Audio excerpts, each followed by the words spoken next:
let's learn how you can fix disk write drive on Steam. So first step and first thing to do is to open your Steam application. Then you need to find right here game or application that gives you this arrow and just right click on it. For example, I'll use Counter-Strike.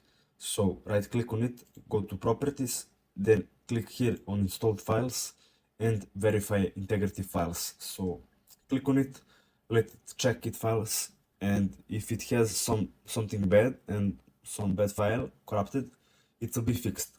Now second thing you can do to fix if this didn't work is to click on this Steam logo in top left corner, then click on settings, then click on storage, and you will open Steam library storage. Now you need to click on these three dots right here and just click on this in the middle, repair library.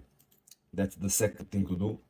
Third thing to do is to open your PC, find the disk where Steam is installed. For example, for me it's disk C. Then click on properties, right click on it and click on properties.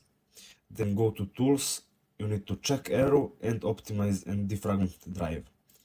Then enter that disk where Steam is. Now you need to find a Steam folder.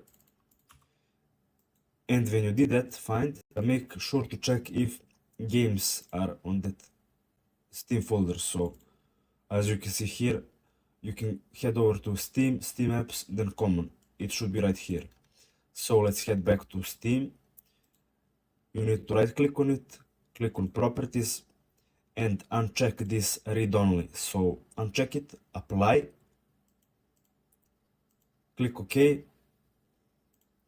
Now what you can do is to edit the permissions. So make sure you have the full control of it right here, as you can see, and it should be working. So that's it, thanks for watching and see you in the next video.